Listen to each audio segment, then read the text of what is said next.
pembelajaran mendalam 5.40. Untuk membuka acara kita pada siang hari ini, marilah kita bersama-sama melafazkan lafaz basmalah. Bismillahirrahmanirrahim. Kedua, atas sambutan Ibu Kepala Sekolah kami persilakan. Assalamualaikum warahmatullahi wabarakatuh. Alhamdulillah pada hari ini Selasa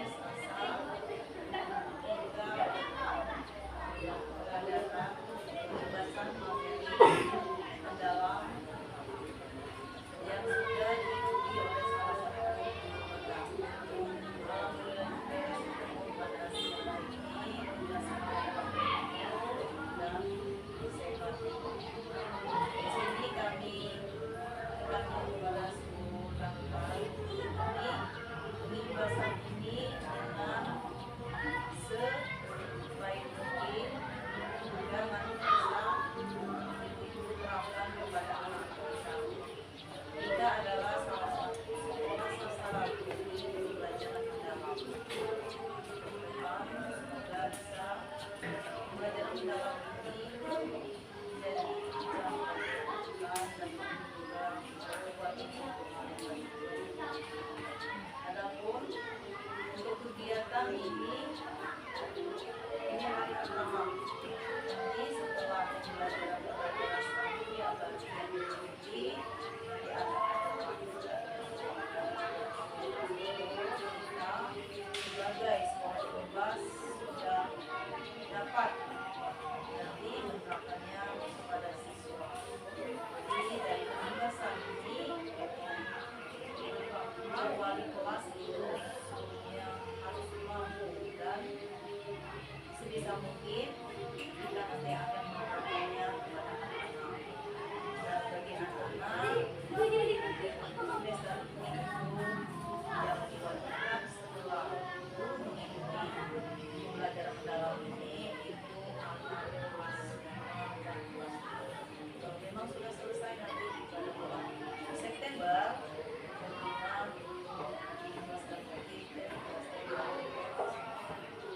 Dengan kegiatan ini akan menambah ilmu pengetahuan kita apa yang dikatakan dengan pembelajaran mendalam. Jadi kita sama-sama akan mengikuti materi yang sudah didapat oleh salah satu teman sejawat kita. Hanya ini yang dapat kami sampaikan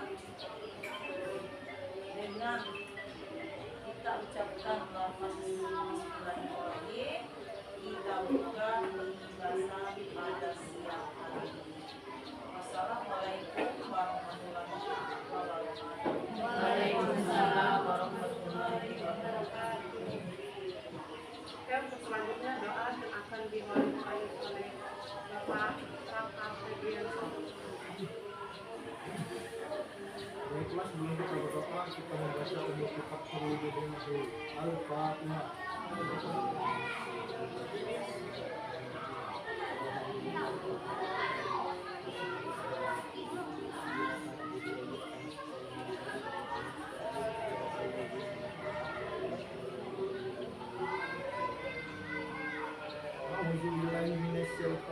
Bismillahirrahmanirrahim. Alhamdulillahirabbil alamin. Hamdan syakirin, hamdan mu'minin, hamdan mu'afin, hamdan wa yukati mazida. Ya Rabbana alhamdu, kamalan bani wijali wa jika karimi wa jini sultanu. Allahumma salli ala Sayyidina Muhammad wa ala ali Sayyidina Muhammad. Rabbi firli wa walidayya wa hamhumma kama barani sahira. Allahumma ala syukrika wa syukrika wa husni ibadatika. Rabbana zalamna anfusana wa illam taghfir lana wa tarhamna lanakunanna minal khasirin. Allahumma inna nas'aluka salamatan fid din wa afiyatan fil jasad wa ziyadatan fil ilmi wa barakatan fil rizqi wa tawbatan fil amali wa rahmatan lil mu'minin wa maghfiratan lil mu'minin. Allahumma lin alaina fi sakaratil maut wa najjina minan nar wa al-iblis. Rabbana la tuzigh qulubana ba'da idh hadaytana wa hab lana min ladunka rahmatan innaka antal wahhab. Rabbana ighfir lana wa li walidina wa li jami'il muslimina wal muslimat wal mu'minina wal mu'minat al-ahya'i minhum innaka ala kulli syai'in qadir. Rabbana atina fid dunya hasanah wa fil akhirati hasanah wa qina adzabannar. Subhana rabbika rabbil izzati amma yasifun wa salamun alal mursalin walhamdulillahi rabbil alamin. Selanjutnya pengimbasan pembelajaran mendalam yang akan disampaikan oleh Ibu Ida.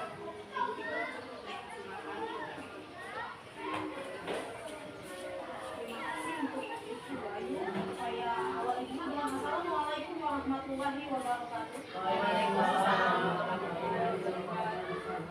Mohon izin rekan-rekan untuk menyampaikan bahwa hari ini saya akan melakukan pengimbasan tentang pembelajaran mendalam atau deep learning yang sudah kami dapatkan pada saat pelatihan batch 1 selama 5 hari terakhir kemarin.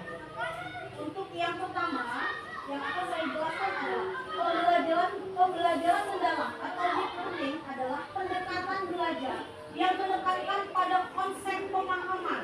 Artinya, sekarang kita lebih menekankan siswa untuk memahami konsep, bukan melalui hafalan. Pemahaman konsep secara holistik, bukan sekedar hafalan, dengan tujuan membentuk murid memiliki pemahaman konseptual yang kuat, mampu berpikir kritis, kreatif, dan menerapkan dalam kehidupan nyata. Pendekatan ini mewujudkan suasana belajar yang berkesadaran, bermakna, dan menggembirakan melalui keterlibatan aktif murid, olah pikir, olah hati, olah rasa, dan olahraga. Kita masuk ke pola pikir bertumbuh atau biasa kami sebut dengan growth mindset. Growth mindset ini adalah cara berpikir melalui pembelajaran mendalam. Di sini ada. Kalau orang berpikir dengan growth mindset, maka dia yakin masalah yang hanya sedikit itu ada jalan keluarnya, dan jalan keluarnya itu banyak, tidak hanya satu. Karena itu, orang-orang yang berpikir dengan growth mindset atau biasa kita sebut dengan PPB, pola pikir bertumbuh, itu adalah orang-orang yang tidak mudah menyerah.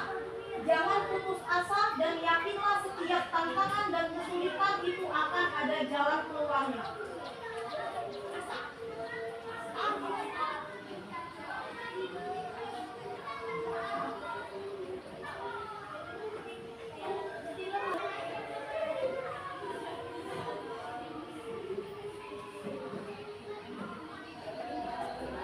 Yang masuk kepada konsep pola pikir.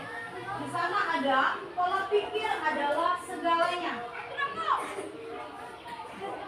Pola pikir itu menentukan tindakan, kemudian pola pikir juga menentukan hasil. Di sini ada pola pikir akan mendikte tindakan yang dilakukan serta akan menentukan hasil yang diperoleh. Nah, di sana kami ada kerangka pola pikir yang lebih penting dari keterampilan. Berarti pola pikir itu lebih penting daripada keterampilan. Pola pikir atau mindset adalah fondasi dari keterampilan. Berarti sebelum adanya keterampilan, maka kita harus memiliki pola pikir terlebih dahulu. Kita harus memiliki mindset yang bagus agar keterampilan itu bisa terbentuk dari adanya pola pikir. Kemudian setelah dari mindset tadi atau pola pikir, baru kita akan timbulnya keterampilan atau skill set. Setelah skill set, maka akan muncul alat yang namanya tool set. Pola pikir ini merupakan cara melihat dan cara berpikir saat menghadapi masalah. Berperan untuk memperluas cara orang dalam melihat dan berpikir. Nah, di sana ada mengapa manusia berbeda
sebuah ancaman untuk dirinya, maka dia tidak akan menerima kritikan tersebut.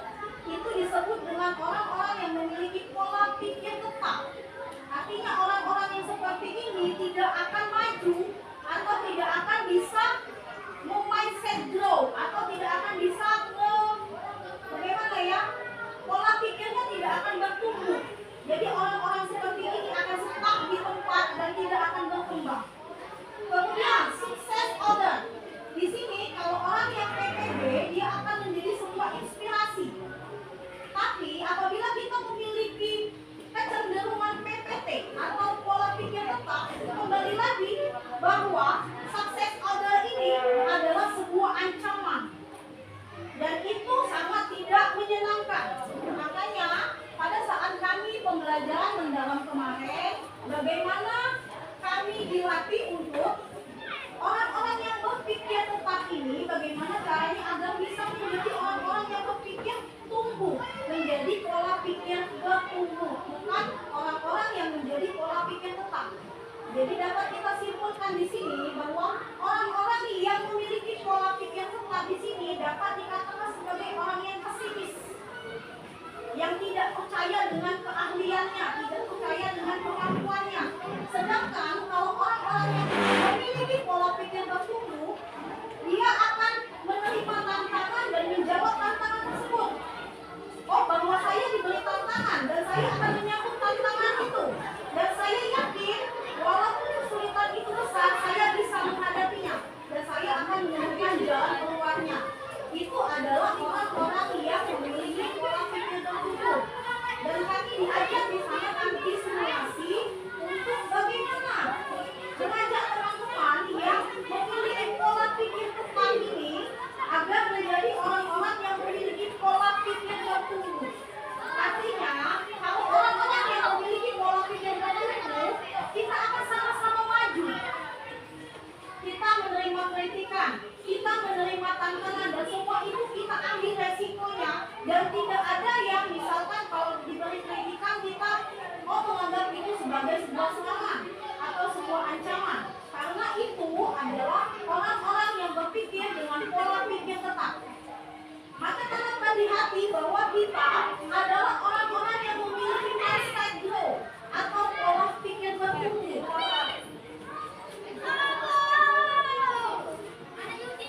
Orang-orang yang memiliki pola pikir bertumbuh ini biasanya akan berkembang karena dia akan menerima saran, dia mau menerima kritikan. Nah, bagaimana merubah dari pola pikir tetap itu berubah menjadi pola pikir bertumbuh?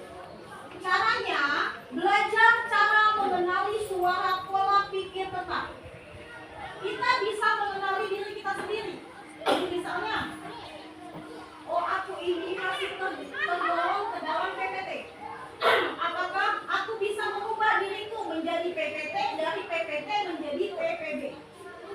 Misalnya, aku mengenali oh ada suara yang menimbulkan kekhawatiran dalam menghadapi tantangan dan kesulitan. Maka aku harus merubah mindset. Aku harus merubah bahwa kekhawatiran itu akan menjadi sebuah kesuksesan apabila tantangan ini kita hadapi dan kita cari solusinya. Kemudian sadari bahwa kita punya pilihan. Setelah kita mengenali bahwa kita ini termasuk PPT atau PPB, setelah kita mengenali, kita harus menyadari bahwa kita ini memiliki pilihan. Apakah kita mau berubah atau kita tidak mau berubah? Itu dulu yang harus kita kenali. Kalau kita mau berubah, maka kita akan mengubah pola pikir kita sendiri. Kemudian berbicara kembali dengan suara PPB. Oh, aku ini adalah orang-orang PPB. Orang-orang yang berpikirnya, pola pikirnya bertumbuh. Maka aku ingin berkembang. Maka aku akan mengubah pola pikirku bahwa sesuatu yang sulit itu semuanya akan bisa dilakukan apabila kita punya kemauan. Dan yakinlah bahwa setiap kesulitan itu pasti ada jalan keluarnya. Kemudian melakukan aksi sesuai dengan suara PPB.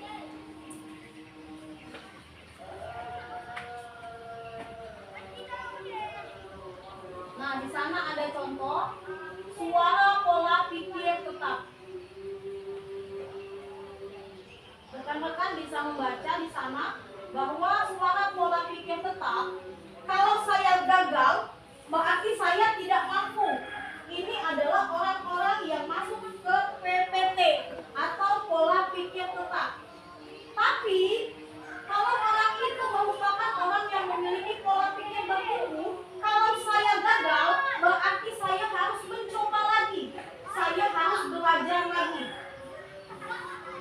Saya akan menolak saat menerima tugas yang belum pernah saya kerjakan, sebab resiko untuk gagal akan besar. Nah, orang-orang seperti ini adalah orang-orang yang masuk ke dalam suara pola pikir tetap. Sedangkan kalau orang dengan pola pikir bertumbuh, dia akan menerima pekerjaan yang belum pernah diberikan, sebab ini adalah peluang untuk dirinya belajar dan mengembangkan potensi dirinya yang ada di dalam mindset grow-nya tadi, bahwa dia akan menjadi seseorang yang akan bertumbuh atau berkembang.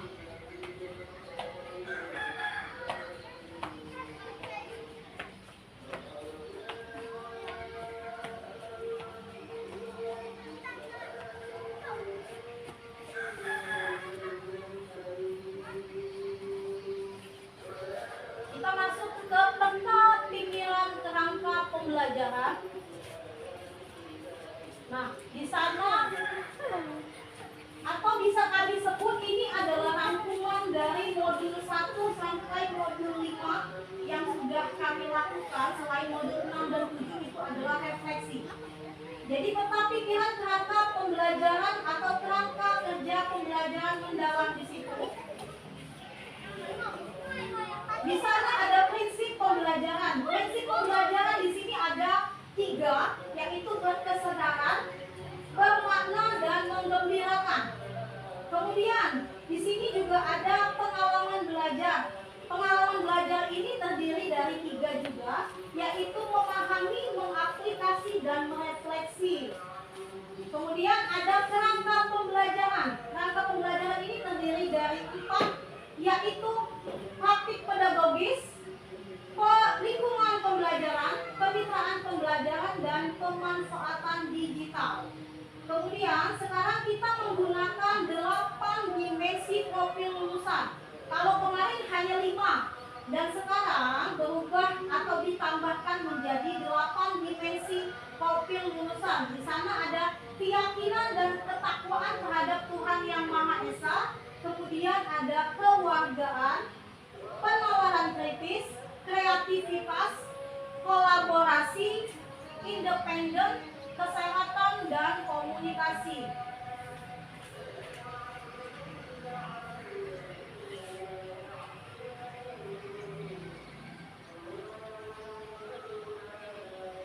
Nah, di sana ada dimensi profil lulusan. Dimensi profil lulusan tadi seperti yang sudah saya jelaskan tadi ada 8, itu ada di sana.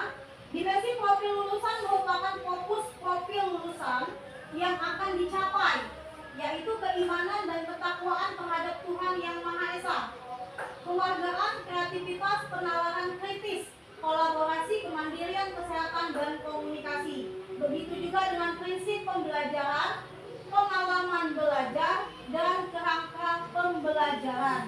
Di sana ada, kalau prinsip pembelajaran tadi sudah saya jelaskan bahwa ada 3, yaitu berkesadaran, bermakna, dan mengembirakan. Nanti penjelasannya ada di bawah. Pengalaman belajar, di situ ada 3, memahami, mengaplikasi, dan merefleksi. Kemudian kerangka pembelajaran di situ ada praktik pedagogis, kemitraan pembelajaran, lingkungan belajar, dan pemanfaatan digital. Di sana ada contohnya, praktik pedagogis itu, contohnya penggunaan model dan metode pembelajaran yang berfokus pada pemecahan masalah yang kontekstual. Kontekstual ini dalam arti yaitu seperti menyangkutkan pembelajaran dengan kehidupan kita sehari-hari, atau lebih ke yang lebih relevan atau ke dalam kehidupan nyata anak-anak yang biasa dilakukan setiap hari. Penggunaan model dan metode pembelajaran yang berfokus pada pemecahan masalah yang kontekstual, kolaboratif, serta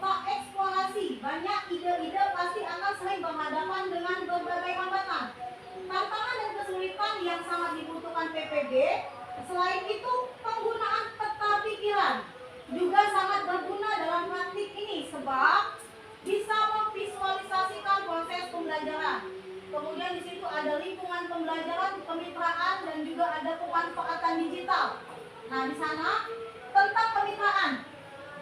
Kalau kemitraan itu lewat hubungan yang kuat antara guru dan murid, guru dan orang tua, serta guru sangat membutuhkan PPB karena dibutuhkan adanya saling percaya dari setiap pihak yang terlibat. Maka setiap pembelajaran kita bisa melibatkan kemitraan. Misalkan kalau di sekolah kita bisa melibatkan guru, sesama rekan guru, murid, atau bisa melibatkan orang tua, bisa melibatkan ketua komite, kepala sekolah, atau orang-orang yang terlibat atau yang ada di lingkungan sekolah. Untuk pemanfaatan digital, sebenarnya pemanfaatan digital ini opsional kalau kami kemarin, bisa dipakai, bisa tidak, karena tidak setiap daerah itu memiliki listrik yang baik, tidak setiap daerah itu memiliki koneksi internet yang bagus, sinyal yang bagus. Jadi kalau bisa lebih baik digunakan pemanfaatan digital, tapi kalau tidak bisa kita cari alternatif lain, kita cari solusi lain, karena kembali lagi bahwa kita adalah orang-orang PPB dengan pola pikir bertumbuh, maka kita akan menemukan solusinya. Nah, di sana ada pengalaman belajar. Yang pertama yaitu memahami. Dalam proses memahami, murid sering berhadapan dengan berbagai tantangan dan kesulitan sehingga butuh PPB atau pola pikir bertumbuh agar mereka mau bertahan serta terus mencoba. Kemudian mengaplikasi. Dalam tahap ini, penalaran kritis dan kreativitas sangat dibutuhkan sebab menghubungkan materi dalam kehidupan khususnya untuk memecahkan masalah nyata yang butuh pola pikir bertumbuh agar murid tidak takut dengan berbagai kendala yang terjadi.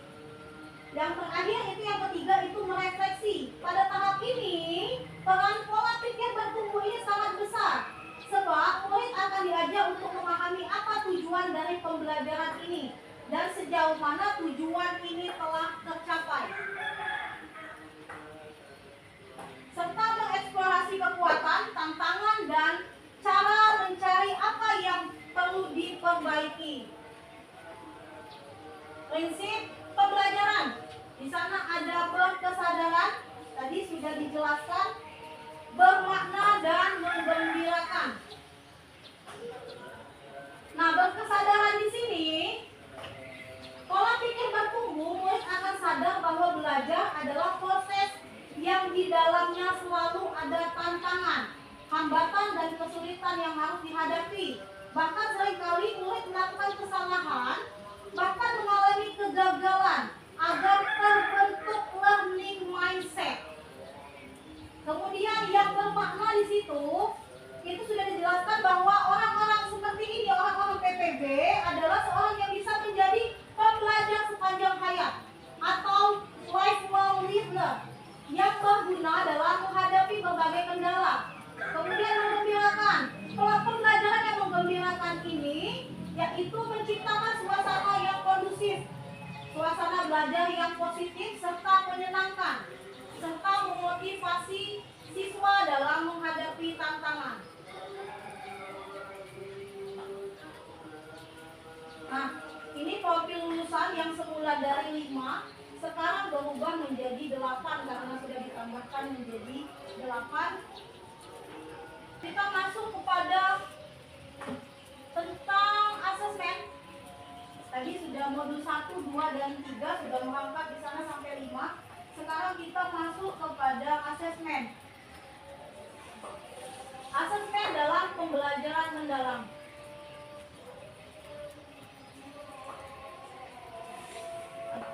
Kita masuk ke asesmen dalam pembelajaran mendalam. Di sini asesmen dalam pembelajaran mendalam ini dibagi menjadi 2. Sebelumnya kita harus tahu dulu apa itu pengertian dari asesmen. Penilaian atau asesmen adalah proses pengumpulan atau pengolahan informasi untuk mengetahui kebutuhan belajar dan capaian perkembangan atau hasil belajar murid. Asesmen dapat menggunakan beragam teknik atau instrumen penilaian yang sesuai dengan tujuan pembelajaran. Jadi asesmen ini kita sesuaikan dengan tujuan belajar kita. Maka setiap asesmen itu tidak perlu sama, boleh beragam. Misalnya contoh asesmen ini bisa berupa esai, bisa berupa pertanyaan langsung, atau bisa memakai kuis agar anak bisa lebih memotivasi dan menyenangkan. Kemudian di sini ada prinsip asesmen. Prinsip asesmen ini ada 3. Yang pertama yaitu berkeadilan, edukatif, dan objektif. Pada berkeadilan berarti pendidik harus melakukan penilaian yang tidak bias oleh latar belakang. Berarti kita seorang guru tidak boleh melakukan penilaian itu melihat latar belakang seseorang. Berarti kita harus objektif tadi. Pendidik melakukan penilaian yang tidak bias oleh latar belakang, identitas, atau kebutuhan khusus peserta didik. Kemudian kita harus objektif. Berarti penilaian yang didasarkan pada informasi faktual atau capaian perkembangan hasil belajar peserta didik. Kemudian ada edukatif di situ. Penilaian yang dihasilkan digunakan sebagai umpan balik dari pendidik, peserta didik, dan orang tua untuk meningkatkan proses pembelajaran dan hasil belajar. Nah, asesmen itu pada pembelajaran mendalam dibagi menjadi 2. Yang pertama adalah asesmen formatif, yaitu asesmen yang bertujuan untuk memberikan informasi atau umpan balik bagi peserta didik dan murid untuk memperbaiki proses belajar. Asesmen formatif ini biasanya dilakukan di awal pembelajaran atau pada saat pembelajaran. Itu kita melakukan asesmen formatif. Asesmen di awal pembelajaran itu dilakukan untuk mengetahui kesiapan murid untuk mempelajari materi ajar dan mencapai tujuan pembelajaran yang direncanakan. Kalau asesmen dalam proses pembelajaran itu dilakukan selama proses belajar untuk mengetahui perkembangan murid dan sekaligus pemberian umpan balik yang cepat. Kemudian yang kedua di situ ada asesmen sumatif, yaitu asesmen yang dilakukan untuk memastikan ketercapaian tujuan pembelajaran. Biasanya kalau asesmen sumatif ini kita lakukan di akhir, bisa di akhir bab, bisa di akhir materi, atau bisa kita lakukan pada saat SAS atau sumatif akhir semester. Bisa dilakukan kenaikan puas dan kelulusan satuan pembelajaran. Kita masuk ke materi tentang perencanaan pembelajaran di sini, modul terakhir.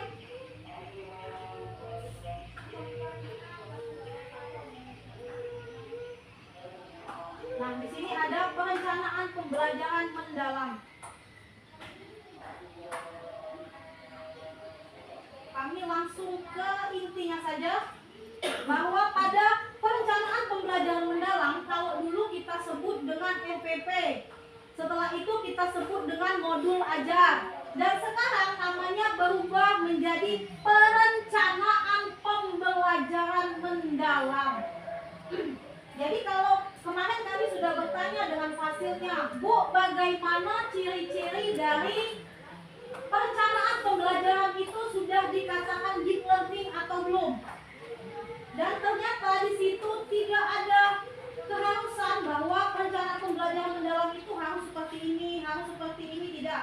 Tetapi yang tidak boleh tidak ada di dalam perencanaan pembelajaran adalah keempat komponen ini. Keempat komponen ini harus ada dalam perencanaan pembelajaran, yaitu identifikasi.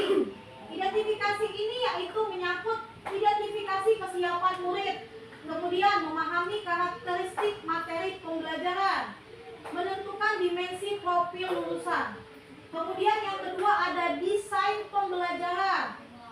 seperti menentukan tujuan pembelajaran, isinya, kemudian menentukan kerangka pembelajaran seperti di dalam sana harus ada praktik pedagogisnya, harus ada kemitraan pembelajaran, siapa saja yang bisa kita ajak berkolaborasi dalam pembelajaran tersebut.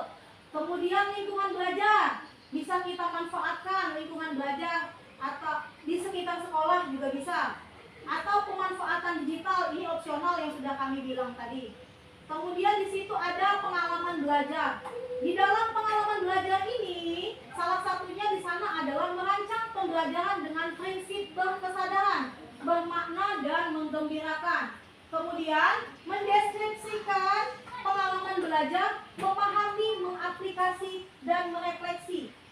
Yang terakhir yang harus ada pada perencanaan pembelajaran mendalam itu adalah asesmen, yaitu asesmen pada awal pembelajaran, asesmen pada proses pembelajaran, dan asesmen pada akhir pembelajaran. Kalau asesmen pada awal dan pada proses pembelajaran ini, itu tadi yang kita sebut dengan asesmen sumatif.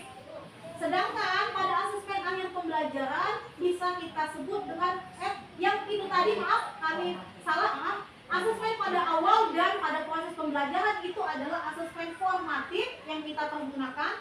Sedangkan pada akhir pembelajaran kita akan menggunakan asesmen sumatif. Ya, mungkin hanya perbedaan nama kalau dari kita dahulu. Nah, di sini sudah ada identifikasi murid itu sama saja seperti yang tadi. Nah, ini contohnya misalkan analisis pengetahuan awal, mengidentifikasi kesiapan murid tadi, apa-apa saja yang kita perlukan, yaitu analisis pengetahuan awal. Misalnya, guru dapat menggunakan pretest atau diskusi awal, atau kita biasanya memberikan pertanyaan pemantik di awal pembelajaran untuk mengetahui pemahaman murid tentang konsep yang akan dipelajari. Kemudian kita melakukan observasi atau refleksi. Amati bagaimana murid merespon pertanyaan terbuka, tantangan berpikir kritis, atau tugas eksploratif. Kemudian di sana ada inventarisasi gaya belajar dan minat.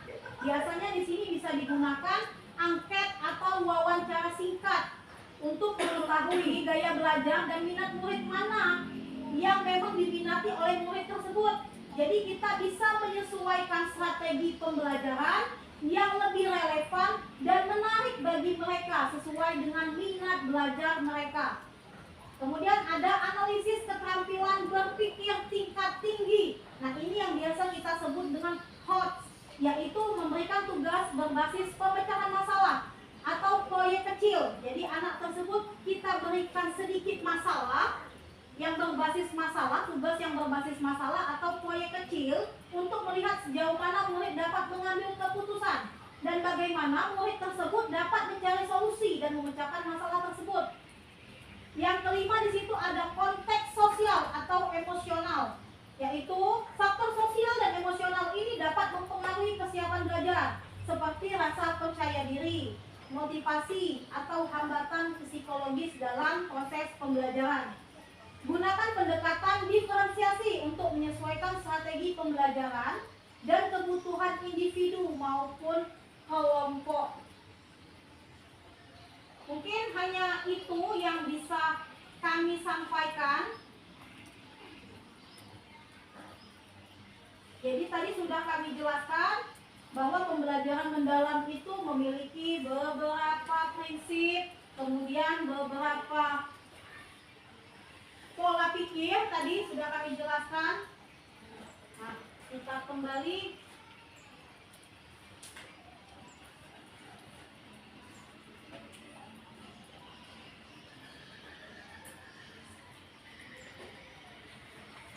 Nah, inilah kesimpulannya.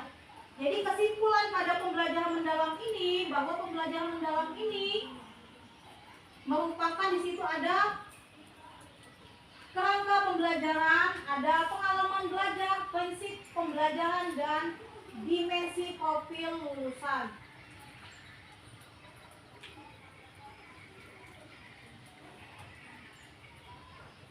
Nah, di sini kami sudah menyiapkan video bagaimana video pembelajaran mendalam yang dimaksud. Di sini ada 4 video inspiratif yang mungkin salah satunya bisa kita pilih sesuai dengan minat dan kemampuan siswa.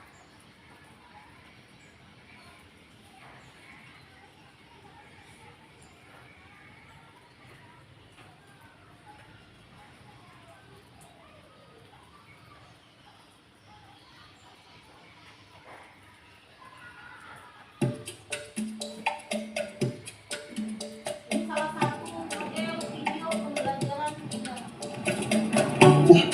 Beli bakso di mana? Itu di depan ada lewat. Kenapa?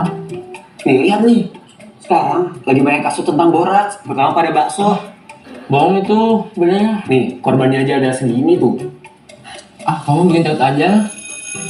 Betul tuh, iya, mana bu? Assalamualaikum warahmatullahi wabarakatuh. Pak. Ya, kamu udah lihat tentang berita bakso boraks itu belum, Pak? Yang viral itu ya? Iya Pak, saya tadi habis makan bakso jadi takut kalau ada boraksnya. Nah, boraks itu sama kayak formalin gak sih? Bapak, Ya? formalin itu yang buat ngawatin mayat itu yang sama kayak boraks. Itu kenapa bisa ada di bakso Pak? Oke. Oke, tenang dulu ya anak-anakku sekalian. Ingat, setiap zat kimia yang diciptakan itu pasti ada manfaatnya dan juga bahayanya. Makanya di kimia itu kita penting untuk belajar tentang tata nama senyawa dan juga reaksinya. Ya, tapi kasihan dong si boraks. Image saya jadi jelek gara-gara pedagang nakal. Kadang-kadang aja si Banyu ah. Oke, sip ya.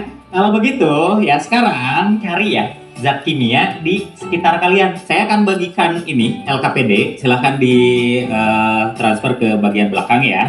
Kemudian simpan dan tulis di sini di LKPD. Bisa dipahami semuanya anak-anak? Ya. Oke, sip. Silahkan boleh keluar.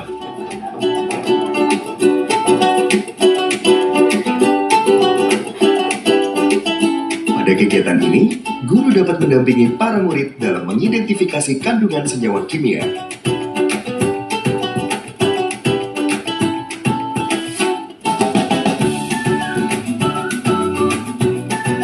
Para murid juga dapat menggunakan buku-buku yang relevan dan juga memanfaatkan mesin pencari pada gawai mereka.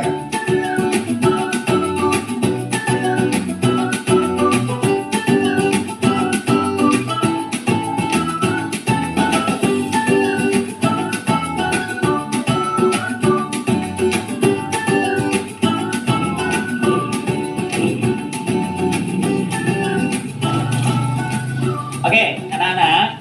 Tadi kalian udah kegiatan nih. Apa yang bisa kalian simpulkan ya? Oke, silahkan Irgi. Kalau kata saya masih Pak, senyawa kimia tuh banyak banget di sekitar kita dan banyak juga manfaat sama fungsinya di kehidupan ini. Oke, bagus sekali. Pak, Oh iya, silahkan. jadi ternyata literasi kimia itu penting biar kita tuh bisa mengetahui berbagai jenis senyawa kimia dan rumusnya. Jadi kita juga tahu kandungan dalam suatu produk.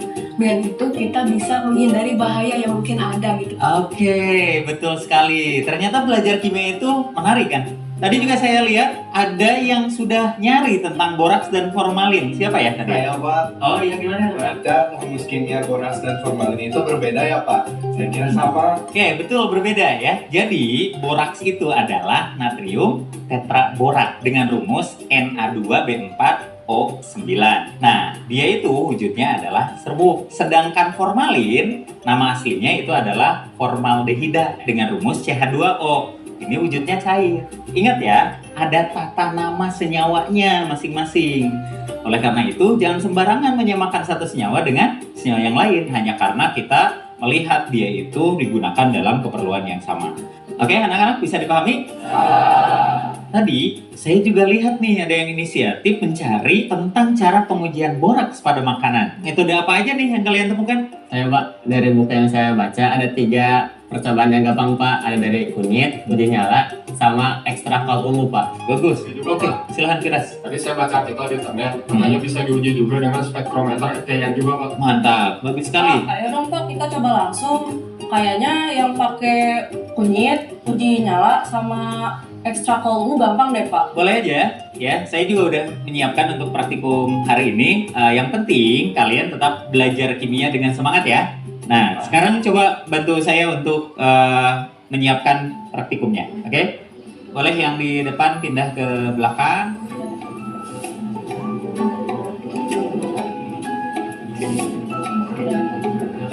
Pak, Hah? kayaknya ini udah deh Pak.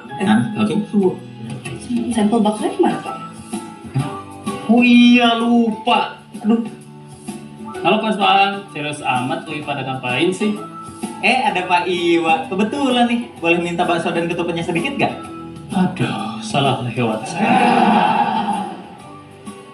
Guru dapat melatihkan kompetensi sains dalam hal penjelasan fenomena secara ilmiah melalui percobaan menggunakan indikator alami kunyit dan kol ungu untuk menguji kandungan boraks dalam makanan.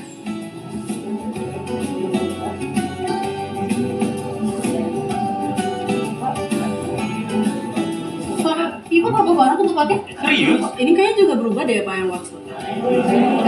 Nah, ada yang bisa bantu saya untuk ngasih tahu Pak Iwa supaya makanan jangan dimakan? Ya, itulah pentingnya belajar kimia. Jadi kita bisa terhindar dari hal-hal yang tidak diinginkan.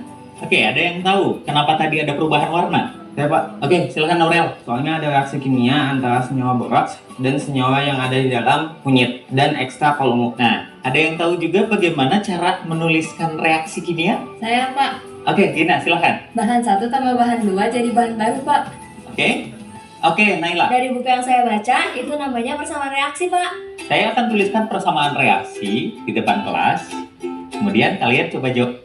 Nah, dari tadi ada satu contoh video dari video tadi bahwa bisa kita lihat bahwa lebih aktif di sana adalah muridnya, bahwa guru hanya mengarahkan saja. Dan yang terlihat lebih aktif di sana memang seharusnya pada pembelajaran mendalam itu adalah muridnya yang aktif, muridnya yang berpikir kritis, dan muridnya yang mampu memecahkan masalah. Tapi itu tadi mungkin yang video mungkin yang sudah untuk SMA ya. Kita coba yang SD.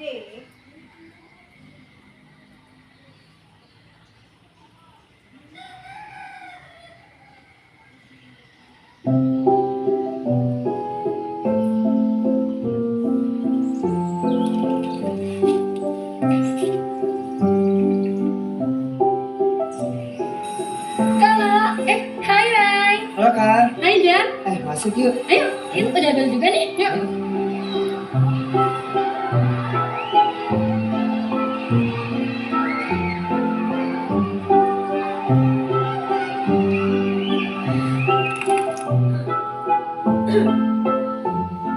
Menurutku, pembelajaran yang paling berkesan adalah yang menyenangkan dan mudah untuk diingat karena membahas hal-hal yang aku alami. Karena pembelajarannya seru dan waktu itu aku ingat banget kalau kami dibawakan buku komik cerita yang isinya seru banget. Jadi itu adalah kelas dari Bu Seni. Kelas dimulai dengan Bu Seni yang memberikan pertanyaan kepada kami semua. Selamat pagi anak-anak. Pagi Bu. Hari ini kita akan belajar tentang sebuah teks. Tapi sebelumnya kalian perhatikan dua gambar berikut ini. Apa persamaan dari kedua gambar ini? Emang ada? Ada yang ingin memberikan tanggapan? Saya Bu, itu pasti kedua orang yang sama ribetnya kalau diajak makan. Ya, ada lagi? Saya Bu, sama-sama ingin menjadi sehat tuh Bu. Iya Rizky. Siapa lagi? Saya Bu, sama-sama ingin berubah tuh Bu. Iya, sama-sama ingin berubah. Kita semua ingin mengalami perubahan dalam diri kita. Apakah di sini ada yang ingin berubah menjadi lebih sehat? Saya termasuk angkat tangan juga waktu itu. Gambar yang Bu Seni berikan memantik ingatan saya terhadap pengalaman saya pernah memakai behel saat kelas 3 SD. Waktu itu dikarenakan gigi saya berjarak. Dan untungnya saat sekarang saya sudah melepas behel saya dan gigi saya sudah menjadi lebih rapi deh. Nih kayak gini. Dan ternyata waktu itu Bu Seni membawakan kami buku komik Rampa yang menarik banget. Nih, seperti yang saya pegang sekarang? Ya anak-anak, hari ini kita akan belajar dengan menggunakan buku cerita berbentuk komik. Ibu akan membagikan dan kalian akan membentuk 5 kelompok. Paham ya? Terima kasih, Bu. Bahkan sampai sekarang saya ingat banget ceritanya. Karena Bu Sini sendiri meminta saya dan teman-teman kelompok saya untuk membacakannya dengan nyaring. Juga memerankan apa yang ada di dalam komik. Keren ya, Clara. Cantik, langsing, seperti model. Gak kayak kita. Benar juga ya, bulan ini beratku sudah nambah 2 kilo. Aku harus diet nih. Kamu gak bawa bekal? Lagi diet, cukup sebuah apel biar langsing seperti Clara. Aduh, kamu sih diet ekstrim. Aku tahu cara yang lebih efektif. Hei, ayo semangat larinya. Capek. Waktu itu seru juga sih memperhatikan kelompok lain membaca dengan nyaring. Karena setiap kelompok itu mendapatkan cerita yang berbeda-beda. Oh iya, Bu Seni nggak meminta kita untuk membacakannya aja loh, tapi untuk mendiskusikannya juga. Seperti apa itu yang benar kita alami? Informasinya dari mana sih? Atau sumbernya dari mana sih? Bagaimana? Apa yang kalian baca? Apa permasalahan tokoh dalam cerita itu? Menurut kalian, informasi dalam cerita itu mitos atau fakta? Nah, kalian dapat mencarinya dengan memverifikasi data dengan menggunakan gawai yang sudah kalian bawa di dalam artikel ilmiah atau sumber-sumber lain yang terpercaya. Tadi saya membaca buku tentang headset, yang dimana tokohnya itu mengalami masalah pendengaran, persis seperti saya. Itu sih penyebabnya gara-gara keseringan menggunakan headset. Solusinya sih berobat, tapi saya juga akan mengurangi penggunaan headset. Saya membaca cerita tentang Fanya yang lemas akibat HB yang rendah, yang mungkin karena kekurangan makan daging. Ternyata setelah saya coba verifikasi sumber, bukan hanya daging yang bisa menambah HB, tetapi juga dengan sayur-sayuran, kacang-kacangan, dan buah apel. Kamu ngarang ya? Tahu dari mana? Waktu itu aku baca di majalah kesehatan rumah sakit kok, pasti terpercaya kan? Bagus, kalian sudah menyimpulkan permasalahan dalam cerita berdasarkan buku cerita yang kalian baca. Nah, sekarang kalian dapat menuliskan pengalaman yang berkaitan dengan cerita yang kalian baca dalam teks narasi, atau kalian bisa menuliskannya dalam bentuk komik digital, atau kalian dapat menggambarnya di buku gambar. Karena saya dan kelompok saya mendapatkan cerita tentang tubuh ideal, waktu itu saya jadi teringat ketika saya berusaha merutinkan lari pagi untuk mengejar tubuh ideal. Tapi setiap hari pagi, saya sering tergoda dengan jajanan yang banyak di taman jogging. Rasanya jadi percuma ya, lari paginya. Dan berat badan saya juga tidak lekas turun. Cerita itulah yang saya tulis pada paragraf yang diminta oleh Bu Seni, yang ternyata merupakan sebuah jenis teks loh, yaitu teks rekor. Ya, bagaimana? Sudah menulis semua? Sudah. Kalian sudah menulis cerita berdasarkan buku yang telah kalian baca. Cerita pengalaman yang kalian tulis itu adalah salah satu jenis teks rekor. Jadi teks rekor itu adalah jenis teks yang Tadi itu adalah video pembelajaran kedua. Mungkin video ini lebih relevan ya kalau untuk kita SD, karena video pembelajaran pertama itu sepertinya sudah tingkat atas ya, kelas atas. Mungkin kita bisa mempergunakan video ini sebagai referensi untuk kita mengajar. Ternyata anak-anak dikaitkan dengan pembelajaran sehari-hari sehingga dia teringat akan pembelajaran menjadi pembelajaran yang berkesan. Nah, di sana ada pertanyaan, pengalaman belajar mendalam apa yang ingin diimplementasikan dalam desain pembelajaran tersebut. Kebetulan pada saat pertanyaan ini saya memilih video ketiga, karena pada video ketiga itu sudah lengkap prinsip pembelajaran menurut saya, yaitu dalam kesadaran. Karena murid tadi sadar ingin belajar itu, dia termotivasi karena dia menilai dari pengalaman pribadi dia. Dia melihat buku yang sangat menarik, kemudian menghubungkan dengan kehidupannya sehari-hari, sehingga pembelajaran tadi lebih berkesan, berkesadaran, berkesan, dan menggembirakan. Oke. Mungkin hanya itu yang bisa saya sampaikan.